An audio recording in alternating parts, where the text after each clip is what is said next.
In today's show, it's a mailbag episode answering listener-submitted questions about Chauncey Billups' vacancies on his coaching staff, plus some trade chatter. Welcome to Locked On Blazers. Let's get into it.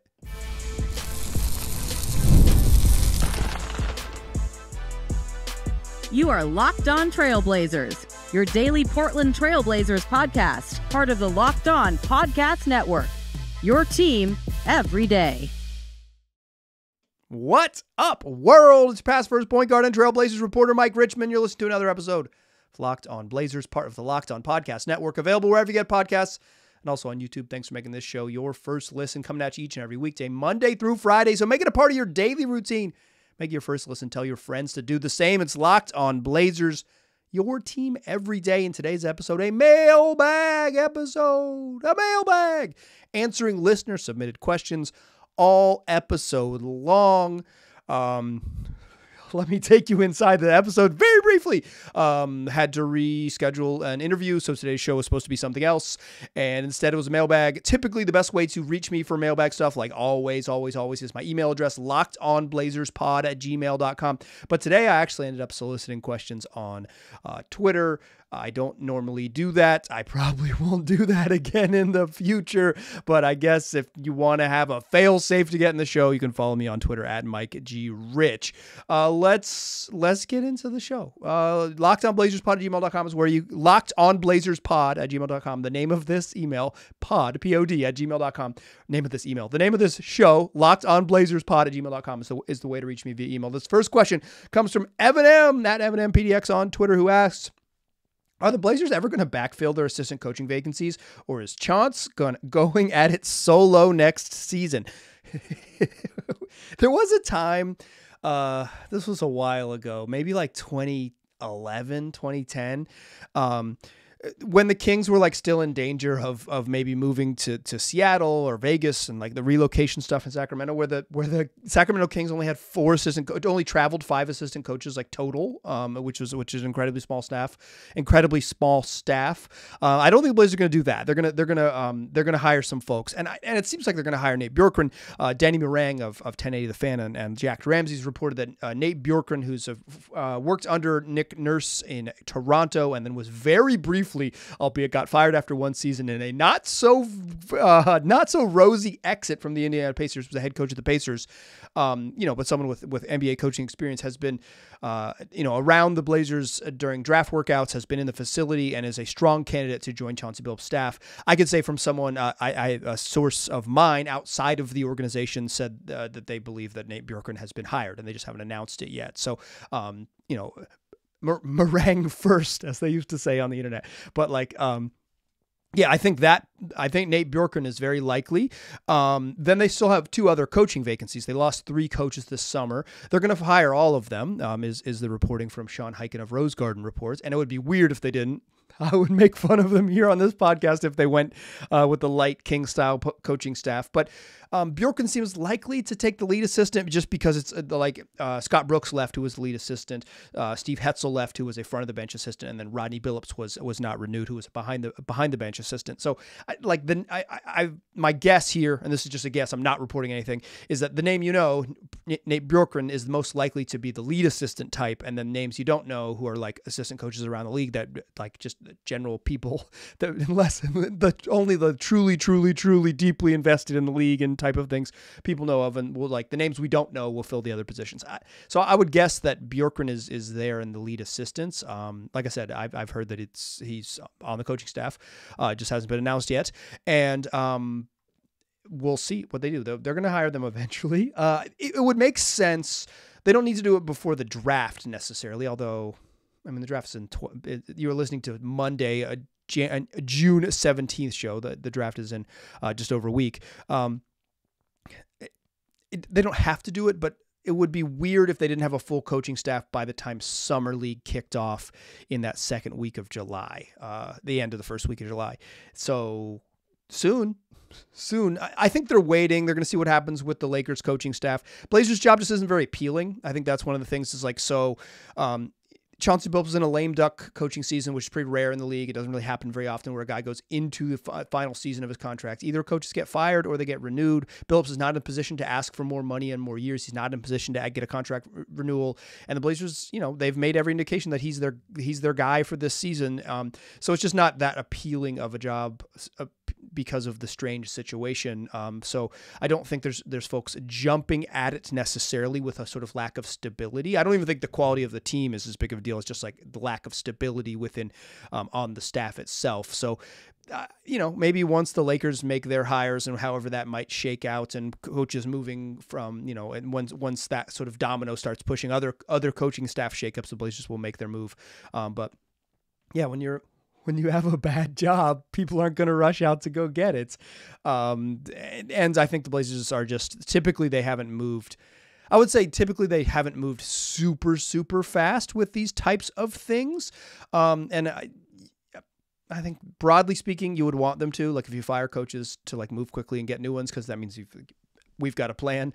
But sometimes sometimes plan A and plan B doesn't always work out, or maybe they've already hired these folks and they're working in the building. We just don't know yet because we don't need to know yet. Okay, next question comes from Patrick Milligan at P Milligan on Twitter, who asks, who on the Blazers in their current role would crack the rotation on the Mavs and Celtics in this finals? I like this question because I like in their role, right? Like if you just like, I think Anthony Simons could play Peyton Pritchard's role pretty well, but Anthony Simons was a starter all year, so that's not the same thing.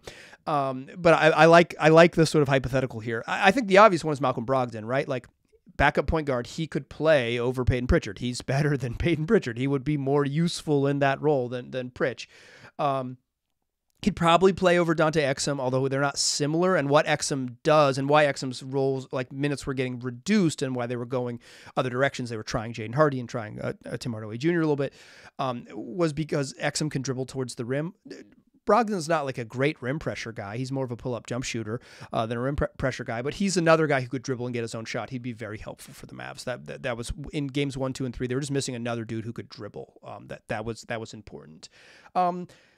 Other names that I think Malcolm is a lock. Everyone else is kind of hard to tell. And part of this is that when you get this deep into the finals in the playoffs, postseason in general, like teams are just shallow. They're not playing. They don't play. No one's playing bad players, right? If you play poorly, you typically don't play, except for Tim Hardaway Jr., who just got to play all of Game 3 for whatever reason.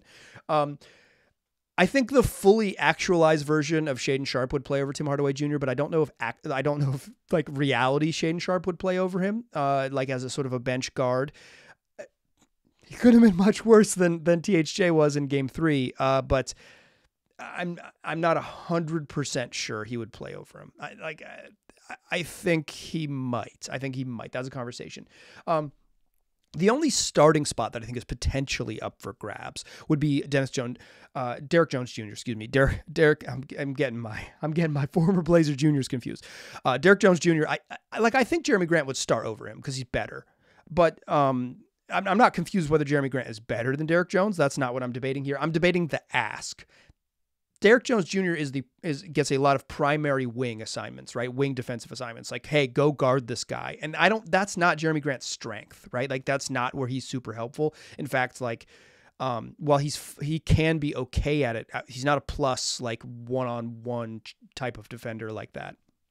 He's pretty good guarding in isolation, and he's an okay help defender, and he can be like a part of a good defense. But in terms of like, go sit down and stop this guy and guard him, we've seen the Blazers try to use him in that spot. His first season in Portland, it just wasn't any good at it. So I think he would play over Derek Jones Jr., but it's not a perfect fit just because the ask for what DJJ is being asked to do is not ideal. But like, at some point, it's just talent. So I think Jeremy would play over him, but I just want to note that it's not like super clean. The other two ideas are whoever you consider the Blazers backup small forward. If Matisse Thybulle is not the same type of player as Josh Green. because Green, why he's been playing in the finals is because he's really physical on ball. They put him on Jason Tatum, and he gets up into Jason Tatum's shorts, and he's like, "What's up?" and guards him with real physicality. Doesn't care if he fouls. And he's not shooting very much, but he's a pretty good passer. He made a couple really nice passes in this series. But like his physicality on defense is why he's playing. That's not what Matisse Thybulle does, right? Like he's a really incredible defensive playmaker, probably much more impactful overall on defense than Josh Green. But again, not the same ask. And like why Josh Green is playing, period, is because of the physicality he brings on defense and because of that sort of like he can go out there and die on Jason Tatum in a way that I don't think Thybulle would. I don't think he'd provide the same type of resistance. He'd provide a different type of resistance, and you could argue maybe even a better type of resistance, but it's not the same ask. But I think he would play over Josh Green. And if you consider Toumani a backup, Toumani Camara, like he would definitely play over Josh Green because he'd provide exactly that type of resistance, and he's bigger, and he's like ideal for what you need to do to guard. Like if you need someone to guard Jason Tatum and still maybe give up points, but at least make it hard for him for the first 18 seconds of the shot clock, Toumani would absolutely do that. But I kind of think Toumani is of him as a starter because that was mostly his role this season. So then he wouldn't play over the other starters necessarily, although you could make a case, and I think a relatively strong one, that Toumani would play over Derrick Jones Jr. In fact, I'll just do that now. I think Toumani Camara, no matter where he would be, would likely get the job over either Josh Green as a backup or Derrick Jones as a starter. And I think Malcolm Brogdon easily is your backup point guard. Those are the two guys who would play. We got more questions, including about trades in the second segment. Join me there, won't ya? First, though, I want to tell you that today's show is brought to you by LinkedIn Jobs. Look, if you are trying to hire for your small business, you want to find quality professionals that are right for the role. That's why you have to check out LinkedIn Jobs. LinkedIn Jobs has the tools to help you find the right professionals for your team faster and for free. LinkedIn isn't just another job board. It's freaking LinkedIn. It's got a vast network of more than 1 billion professionals. That's billion with a B. Everybody's already there. Go find them where they're at. It's the best place to hire. It gives you access to professionals that you can't find anywhere else. And LinkedIn does all of that while making the process easy and intuitive. They are always trying to find new ways to make the hiring process using their tools simple and quicker and faster, because they know if you're running a small business, you're wearing so many hats, you don't have time to sort through 1 million resumes. And hiring is easy when you got that many quality candidates. So easy, in fact, that 86% of small businesses get a qualified candidate within 24 hours when they use LinkedIn Jobs. So post your job for free at linkedin.com/lockedonnba. That's linkedin.com/lockedonnba to post your job for free. Terms and conditions apply. All right, let's keep it rolling on this beautiful special delivery mailbag. It's a classic Mailbag Monday, bringing it back. Mailbag Mondays from shows of yesteryear. This next question comes from @RIP_Trendon on Twitter, who asks, it could be Rip Trendon, but I think it's RIP Trendon Watford. @RIP_Trendon on Twitter, who asks, what do you think the odds of Matisse Thybulle getting traded are? I'm editing in real time. I'm thinking that like 99% with our wings and the likely wing additions in the draft. I think 99% is too high. Just in general, I think it's too high. I would put the number like significantly lower, but still very likely, something like 38%, which is a very, very likely outcome of any individual player getting traded. Why I wouldn't say 99 is because like any number of permutations of other trades could make Matisse Thybulle very useful again, right? Matisse can play 2 or 3. It's fine. He can play either of those wing spots. Some people use wing to mean power forward as well. I mean wing to mean the middle spots, 2, 3, and 4. That's a complaint for another day. But I think the logic from RIP_Trendon makes sense here. Because the Blazers have Chris Murray, they have Jabari Walker, they have Toumani Camara, they have, they still have Jeremy Grant on the roster. They still probably need to find minutes for Shaedon Sharpe unless they trade both of the other guards and Anfernee Simons and Malcolm Brogdon. Sharpe is going to have to play some minutes at the 3. And they're in a draft range where somebody like Cody Williams or Ron Holland could easily be on the team. Tijan Salah, there's a number of sort of wings in that range. Even Dalton Knecht, if you want a guy who's worked out for the Blazers, you want to throw him in the mix.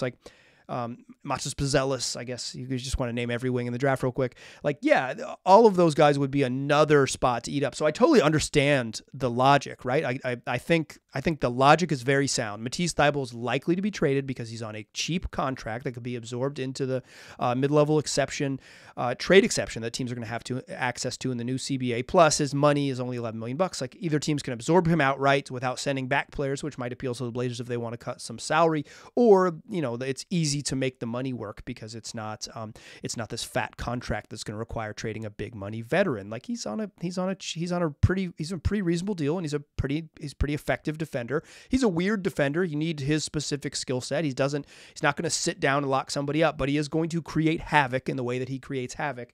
I think it's like a 38% chance he gets traded, but I think the logic in general is like, they got a lot of young players behind him. They might add more, and he has some value. I wonder what his standalone trade value is, right? Like, I don't think you're getting a first for Matisse Thybulle. You're probably getting some second-round picks. So maybe you group him with another player in a trade, and then you get a sweeter deal. Maybe you move up from like was going to be a future second, and now you get a future first that's lightly protected type of thing by throwing in Thybulle in the deal. I don't think that you have to hold out and not trade Matisse because you have to get this great deal for him. But I will say, like, on his own, he's not going to get you like the greatest deal back. Although he can be helpful. I think he can be helpful to a variety of teams. His shooting the second half of the season really fell off, and I think that will give some teams a little bit of pause. Okay, next question comes from White Thunder 123 at White Thunder 123 on Twitter, who asks, over under 2 Blazers trades by the end of the second round of the upcoming draft. This is a good one. Right? And I think this plays into the Matisse Thybulle thing. Doesn't have a lot of standalone value, so maybe you trade Matisse with players. There's been some reporting from multiple outlets, the Ringer and ESPN, that the Blazers have explored trading up in the draft. I think it would make sense that the Blazers would also explore trading back in the draft, although it's not as juicy to report. And in general, like the idea that the Blazers are trading up, or at least considering trading up to land somebody like Donovan Clingan, would likely mean that they would have to clear out some vets on the backside. I think 2 is a really good number. I think it's a really good over-under. I would bet the over at 1.5, right? Like if it was 2, I think 2 on the nose is what my guess would be. So I'll go under, although I know it's a push. This is like one of those bets that I wouldn't touch. I just straight up wouldn't bet it because I was like, yeah, that's a good line. I don't want to deal with that. But I do think we're going to see some action from the Blazers, even if they don't trade up in the draft to chase somebody. They have a roster that is full. Like, they have a roster that is just full up. It's not absolutely maxed out, but they've got 11 guaranteed contracts and 3 other guys on partial or non-guaranteed deals. The non-guaranteed guys are Toumani Camara, Jabari Walker, and Delano Banton. Banton's hard to know, but his guarantee is only $200,000, so they don't have to chase a decision on him. It would be weird if they just let Jabari Walker walk, for lack of a better term. If they just released him, that'd be odd. It wouldn't be like, it would be in the Trendon Watford level of I guess they didn't like him. But it would be odd. I think they like him. I think they view him as a find. And Toumani Camara, it would be just malpractice to let him walk. It would be one of the best parts of last season was finding someone as functionally helpful as Toumani Camara. You think Walker and Camara are in. That pushes your guaranteed number up to 13. You only have 2 other spots, and you have potentially 4 rookies.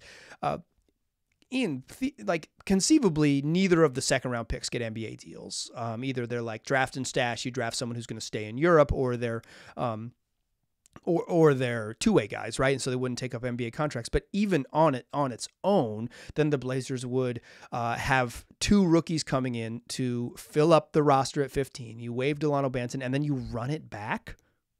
No. Oh, no. That would be spoiler for later in the show. One of the worst case scenarios. So they got to trade somebody, and the time for them to make trades is probably in and around the draft. I don't expect them to be making trades prior to them being on the clock, but because they're on the clock at 7 and 14, they're going to have, a chance to move up, back, sideways, and whatever they want to do with those picks. They've got veterans that are tradable and movable, and in Malcolm Brogdon and conceivably Jeremy Grant and Anfernee Simons. And you could throw Rob Williams in there as well.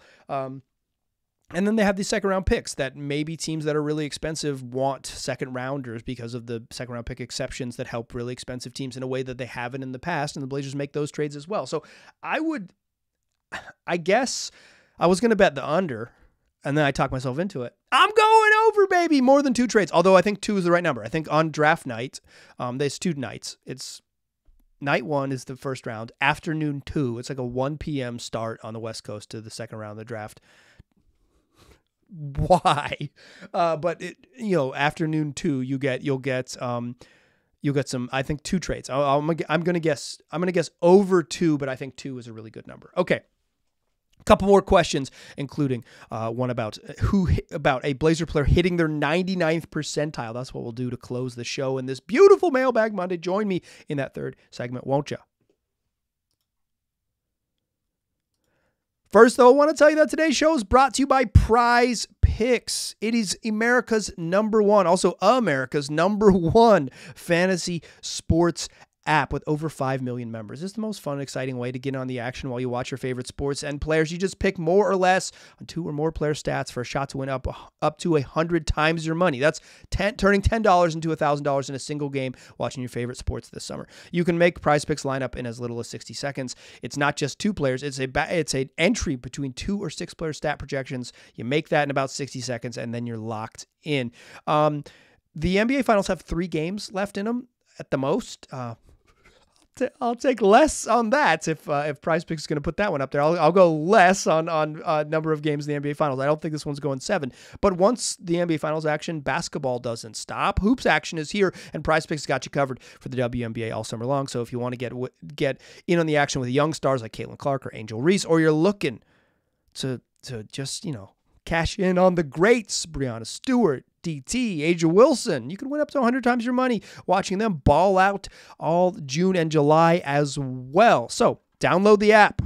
Use that code LOCKEDONNBA for first deposit match up to $100. They can match you dollar for dollar up to $100 on your first deposit, but you got to use that code LOCKEDONNBA. That's Prize Picks. Pick more, pick less. It's that easy. Still a pass first point guard. I'm still Mike Richmond. You are still listening to Locked On Blazers, and we're still rolling through a mailbag episode. This next question comes from Mickey IR73 on Twitter, at Mickey IR73 on Twitter, who asks, if you could take one Blazer with a ton of potential and have them hit their absolute ceiling 99th percentile outcome to, all caps, save the franchise, who is it? Easy peasy, Shaedon Sharpe. Easy peasy, Shaedon Sharpe. I'm kind of picking towards the young end. I don't really see a 99th percentile outcome where Toumani Camara, Scottie Pippen, although I know there are some of you out there that do, and I respect it. Same with Chris Murray and Jabari Walker. What is their highest outcome? I don't know. Is that a star? Ryan Rupert, I guess he's enough of an unknown that maybe you could talk yourself into if he hits his ceiling, he's he's a superstar. But to me, it's guys who I could squint and see superstar stuff. Some of superstar stuff is, can you dribble into your own shot? That's what stars do. They dribble into their own shot. Not too many guys in the league get the sort of the job to take the ball, dribble it across half court, get into action, create their own shot, and create for others. There are not many primary creators in the league. It is a very small subset of the league, and most folks are role players. Shaedon Sharpe and Scoot Henderson are the sort of primary creator types that fit this sort of young player. It's Anfernee Simons could be there, but again, he's played in the league long enough that I'm not sure his 99th percentile is super duper star, but he could certainly get a lot better. So I'm kind of, my logic, and yours can differ, but my logic here is that I'm picking between Scoot and Shaedon Sharpe, and if I'm picking who hits their 99th percentile outcome, give me the dude who's 6'6" over the dude who is 6'2". I think the 99th percentile, the best case scenario type of outcome for Scoot Henderson is Russell Westbrook, right? Absolute force, league MVP, a million-time All-Star who walks into the Hall of Fame the moment he is eligible. And that's what Russ is. Don't get it twisted. But are you winning a title with a like sort of lead guard in that ilk, right? Who isn't like a flamethrower from deep, like who is mostly a 2-point scoring point guard, who is like smaller, and Scoot is shorter than Russell Westbrook. I don't think you are. I think you can be very, very, very, very, very good with that as that archetype of player, but I'm not sure that can be your best player on a team that wins a title. Shaedon Sharpe's 99th percentile outcome is like freaking T-Mac. Could you win the NBA championship if T-Mac was your best player? Apparently not, right? But some of that is out of T-Mac's control, and like, you know, situation dependent and health dependent and all those things. But like, yeah, like Shaedon Sharpe's 99th percentile outcome is T-Mac, and T-Mac is like, that's really special, right? That's like this big multi-positional wing who can shoot over anyone, athleticism to get to the rim, jump shooting to score in the mid-range, jump shooting to score from 3. Like, yeah, like if Sharpe hits his like leads the league in scoring for a couple seasons, best offensive player at his position type of ceiling, yeah, like that saves the franchise. If Shaedon Sharpe is T-Mac, it saves the franchise. That one's easy for me. 99 best person to hit their 99th percentile outcome is Shea, and I didn't hesitate about this one. Final question of the show comes from @FullerHicks on Twitter, who asks, "What is the absolute worst and absolute best case scenario for the Blazers heading into training camp?" If you know me, you know I love the polarity of best case and worst case scenarios. I think the worst case scenario is the one that I laid out earlier in the program. They signed their 2 draft picks in the second round to 2-way deals. They draft at 7. They draft at 14. They add those players to the mix, and they let Delano Banton walk, and they guaranteed Tamani's contract, and they guaranteed Jabari Walker's contract, and they run it back. And they run it back with 13 players from last year's team and 2 newcomers. And they say, hey, we're going to bank on internal growth. We got a long way to go. We're so excited about the growth of the young wings that we have and the new 2 rookies we just drafted. And we really like what Anthony Simons can become in his 7th NBA season. And Scoot Henderson and Shaedon Sharpe are going to be healthy this year. They're going to flourish. We have a deep and talented backcourt. We have got a stable of wings, and we've got a center with depth behind him in DeAndre Ayton, followed by Duop Reith and Rob Williams, and we really like where we are. That's the worst case scenario. If they run this back, it's the worst case scenario. You cannot pass on opportunities to improve the team, or honestly, try to improve the team, because you're going to strike out sometimes. That's the nature of doing this. If they run it back, that's the absolute worst case scenario. If there are only 2 new faces on the roster when training camp opens, absolute worst case scenario. I think that has like a very low chance. Like it's a non-zero chance, I guess, but it's like very, very, very, very, very, very extremely low. It's just not going to happen. The best case scenario, I think, is that when they get... For me, it's that they absolutely trade Malcolm Brogdon. It's that they trade one of Jeremy Grant and Anthony Simons. And for me, I think it's Simons because I think you get the most back for Anthony Simons. I think he's better than Jeremy Grant. That's kind of debatable and maybe in the eyes of the beholder, but I really value what Anthony Simons does on offense. Commanding double teams, commanding that type of on-ball attention is valuable for an offense. And he's bad on defense, but I think if you get him in the right role, in the right spot, he can be an off-ball player, he can be an on-ball player, he can be effective, if you find a spot that complements his strengths, he can be valuable. And I think for that reason, he might have the most trade value on the team, period, full stop. So I think the best case scenario for me, and then your mileage may vary, is that they trade Malcolm Brogdon, they trade Anthony Simons, they get a haul of picks back into the future, they get some young veterans that work out in the now, so whoever that might be, and I'll do some more specific trade stuff in episodes in the future. I'm not going to do it here in the final 2 minutes of a mailbag, but I promise I'll talk some specific trades for veterans in the future. Shout out to the Reverend Doctor who sent me that trade, that mailbag proposal for this very episode. But I think the best case scenario is that they've traded Malcolm Brogdon, they've cashed in on Anthony Simons before he's heading into a contract year and gotten the most out of him and they can, and that they have explored the market for Jeremy Grant and either traded him as well and added more vets that are not ball dominant vets, but they still have older voices in the locker room to help a young team, but they don't have players who are going to soak up offensive possessions and have their main value be soaking up offensive possessions. The Blazers were bad on offense. They will miss all of those players if they trade them. They were a horrendous offensive team, and that would be, that best case scenario makes them worse on offense. I totally recognize that. But the point of this next stage is committing to a future of this team, and the future of this team is likely younger. Anthony Simons could be part of the future, but I don't necessarily see it. I think at some point they're going to have to make a decision between him and the other young guards, and the longer you go down that path, the longer it becomes, the decision gets made for you one way or another. And I think the best case scenario is that you pull the Band-Aid off, you trade Malcolm Brogdon, you trade Anthony Simons, you go into the season knowing that you are probably worse than you were last season record-wise, but you'll have a more defined direction, you'll have more defined roles for your youngsters, and you'll have more assets to improve the team going forward. I think next season, one of the hard things about covering this team, talking about this team and all of this, is that being bad is going to be a feature, not a bug, but the way in which they are bad, the purpose with which they play while losing games is going to be much more important, because another season without like real purpose and direction is really troublesome. With that said, if they win 22 games, 19 games, that's fine. But it's the purpose you play with in your pursuit of those 19 wins that's going to really matter. That is going to do it for today's show.